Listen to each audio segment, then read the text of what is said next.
everyone, Mango7Roll here. How we doing today? Welcome to another episode of Epic 7 where I have a shower and then start recording and then I can't see out of my left eyeglass. So that's a thing. So today we're actually going to do kind of my first impressions on Fairytale Spectre Tenebria. What do we call it? F10? I'm not sure. But either way, I've personally been really enjoying her so far. I've got to test her out in a ton of arena. Some arena defense, although it's not the highest rank, but I honestly don't think that's like big of a deal as people make it out to be. What else have we tried? I've tried her in some PvE, Guild Wars, arena, all of the things basically. I have her 535 right now, and I will be maxing her just because she's, look at her. Obviously, we're gonna max her. You can't see, we'll put my head right here for a second. And I will have another Guild War video out for her tomorrow when it's time, because I couldn't record it during Christmas, obviously, because I was away from my PC. So these are her stats right now. A lot of people will look at this and say only 76% effectiveness. Ooh, only 76% effectiveness. Really? Is that really enough? And yes and no. Kind of is, kind of isn't. Kind of happy with her HP and defense. Defense could be a little higher. 281 speed. Obviously, a speedster doesn't need to be this fast, but it's what I'm enjoying right now. 76% effectiveness. And the reason why I only did 76% effectiveness is, one, because I'm using Abyssal Crown. I'm not sure what most people are using. I've never actually, when I make videos like this, I don't look at other people's content or really like ask people how to build stuff. I build things how I want to build them, so I'm not sure what people are using with her. But I've been really enjoying that. A lot of people say it kind of counteracts this because they can't be provoked if they're stunned. But the thing is, you only really need to hit one provoke to proc the S2, right? You don't need to provoke everybody. You just really need to proc one. And then you have Abyssal Crown as well to hit basically everything else. So if you Abyssal Crown 4 people and you don't get to proc your skill 2, oh no! You know, you Abyssal Crown 4 flipping people. That's good enough. And if you Abyssal Crown 2 people, then you've still got that 1 or 2 provokes to go to kind of proc your skill 2. So I'm really happy with this artifact as well. Again, not sure what other people are using. Let me know in the comments below. Only a single B imprint right now. It is what it is. Could use a little bit more of that. If only Mort wasn't a thing. My head's a little big today. Let's go a little smaller. Yeah, so these are the individual gears. I basically took my Oxlot's gear, just because it's my fastest set, and I really wanted to, like, see what she was like at this speed. So, yeah. So, let's talk about Guild War first. I can't show you videos because I didn't get to record it because I was in bed, Christmas Day, or the day before, I think, when it was there. What I thought so far was she did insanely well. She, went 2-1, I believe. No, she went 2-0, but she died in the second battle. And the reason why she died is this little girl here looking all innocent. She has, what's her crit rate? She has, what's her crit? It would have made a good video too. She has 96% crit rate. She missed 3 crits in a row to make it so somebody didn't die. And then the Tenebria died because of it. I was really pissed off. But outside of that, it was like 10 out of 10. She was awesome. One minor problem is she it would have really been nice if her soul burn was either 10 or she had 1 turn less cooldown on her skill 3, because I felt like she spent too many turns just kind of auto-attacking. That was my only major problem. As for arena, let's just do a battle or two. I've been using her in an auto comp just to kind of have fun. And yes, I'm only 4478, but I've climbed from 4400 to 5300 recently. And I honestly felt like the defenses were almost the same all the way up, outside of like some outsiders.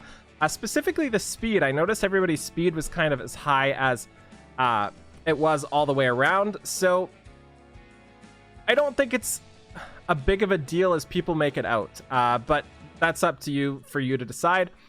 Anyway, these are the defense wins so far. It's doing my mouse is double clicking today. That's what's going on. It's doing really well. Why is my mouse double clicking?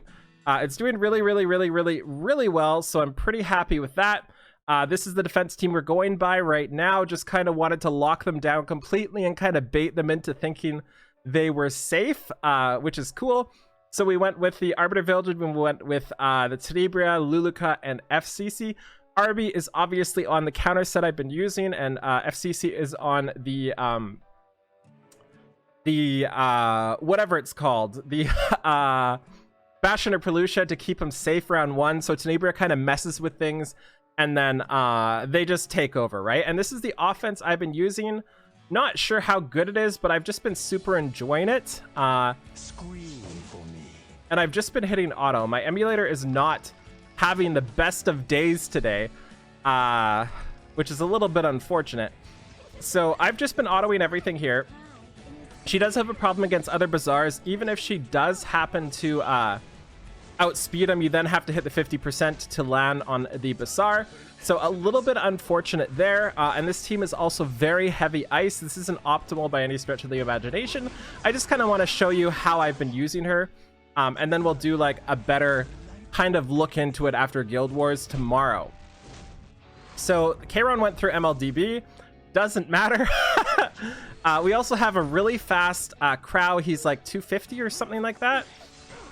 Yeah, just ignore my MLDB. It's super fine. It's super duper fine here. Slowly.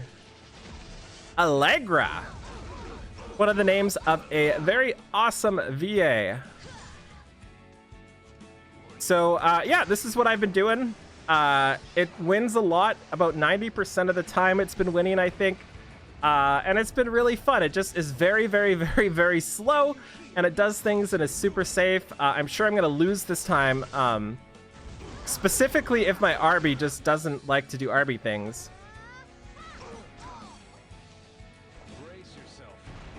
Hey, there's an Arby. By the way, my Arby, like I mentioned, is on counterattack and MLDB. So Arby should be doing something. We're definitely going to lose.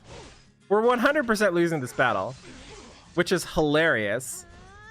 Maybe she can pull it through here. Specifically, maybe the Crow does the right target. But I'm sure it's not gonna. Who's he going for? The Kayron. Okay. I guess everybody has skill nullifier anyway. And my my Dizzy is on Ayala. So that's kind of what I've been doing there. You can see she is mostly tanky. She does a pretty decent job at a lot of things. I'll do one more battle after this because I think this was BS. But it kind of shows you the control she has, how tanky she is, how she handles like different situations, and I'm decently happy with it. But obviously this did not work out because my Vildred sucked. So let's do another battle here against the other team. Figured I would lose. Usually I could edit those out, but I don't want to edit that out.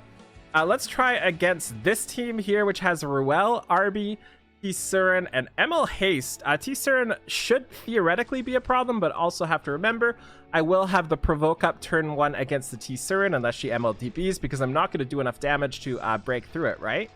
So it kind of helps the first couple turns. And also, we're not landing anything against Ruel. That's kind of why I considered, figures we landed something. That's also why I considered it being semi-okay with this effectiveness, because I'm not really worried about the Ruels or the super high ER people. It's basically just here for, like, the lower people. Like, you can see against the T-Surin here, we have a bunch of debuffs. She had 1 crit. We've got a counterattack like it's actually supposed to be. And this is kind of more similar to what it is. And then we have guaranteed provoke only on 1 person, which is a little unfortunate, but all we need, like I said, is 1 person. Although it would have been nice to hit that 1 person a little bit faster. We got a poison, so not a very effective or effect resistance Ruel here. Then we've got the skill 2 with stun, a billion other debuffs here. Got him down.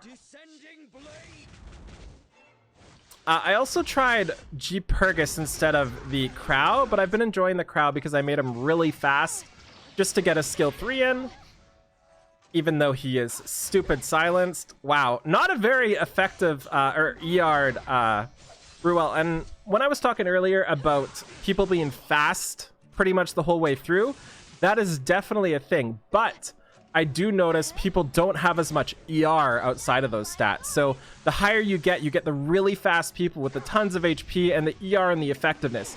Then the lower you go, you still semi get the speed because it really is just a speed set and a ton of like mid-tier, like 12 to 16 rolls or just getting lucky every now and then on one piece. But you don't have the stats to go with it. So that's the biggest thing I noticed going from 4,200 to 5,000 are the defensive layers the teams have, not the speed. So T-Sern's finally got her thing going. Doesn't really matter because we will be back. And like I said, this is not ideal. This is just me having fun with her, doing fun things. Oops, why did I unauto here? And the biggest problem, I think, is the cooldown on skill 3. I would love -1 turn on it. That's the biggest thing I would like to see. I don't know if she needs it. It's just personally what I've been noticing. It's just 1 turn too little. And this is with a 280 speed one too, right? So like imagine if you were doing like a 220 speed or something like that, like a less speedy version. You would have a really hard time getting those skill 3s in. LOL at the Abyssal Crown. And I want to do one more battle just to kind of show you what it's like with other battles. Like we kind of fought semi-tanky teams with Ruels and T-Serens and Chaerons and stuff like that. So let's try one more battle here. I hope my mouse is done being a doofus. And we'll go against somebody that is semi-fast as well. Let's try this one. It's got a Cerise, a Chaeron, a Crow, and a T-Seren. So we have a speed war against the Cerise, but I don't think it matters too much because we're not really manipulating speed in that sense. And let's see what happens. So she won the speed roll, which I'm really angry about, but it's okay. Because even though she won the speed roll, we are going to get to strip her invincibility. I love it, I love it, I love it. We've got 3 redirected provokes, I think. We missed the ML Crow. I'm obviously thinking still about the effectiveness. I'm still not sure if it's enough, but it's just how I've been doing it. And you can see how tanky she is. It's really, really helpful being this tanky. And here's Crow to give everybody immunity again, which is super annoying. So I guess, it's hard to think, right? Because if we landed on that Crow at the start, we'd be having a pretty good time right now, right? Like, we'd be having a really, really, really good time against that Crow. We got an MLDB, which is fantastic. No! Okay, he'll be back. See? The approaching ruins. So, again, we are against an ML Crow, pretty much like mortal enemies of her. But it doesn't seem to completely matter. And then we have our skill 3, so we will be fine. And I like this auto team because it kind of makes arena fun right now, because I never know what's gonna happen. There's so many debuffs, there's so many things that can happen, but I just really enjoy it. I actually don't think I need Dizzy's debuffs here. Maybe I could use somebody else instead, like another semi DPS here, especially somebody who can deal with T-Serens. But I'm enjoying it. Let me just show you all the stats here, and then we'll just stop the video. Yeah, so I'm really happy with her. I think things are going great. I would love to hear how other people are building her and how like the recommended build is right now, because I really don't know. So we have, who do we have to show? We have to show the Crow. This is the Crow here. We'll put my head on his junk. So 231 speed, 22k HP, 1400 defense. So obviously not the tankiest Crow you've ever seen, but I wasn't really too worried. We then have the Arbiter Vildred and the Dizzy. Dizzy's only 75% effective. Like I said, I'm just trying to kind of waste the ER on those people that are building it super high. Tons of attack here, tons of speed. That's kind of what I was going for. And then we have the Arbiter Vildred, who is right here doing his thing with 80% crit rate. I need to fix that, but I don't know how. Could probably fix it with this. No, that's not a lot of crit rate. Decent damage, pretty happy with this. I actually don't even need immunity because I could be going with something else. So I could replace that, although this is kind of hard to replace with the build I have. So is that. So maybe I would just stay immunity. Anyways, let's stop here. Thank you so much for watching. Let me know what you think. Feel free to like, comment, subscribe as always. And I'm just interested in how you're enjoying her. Have a great day. Bye, everybody.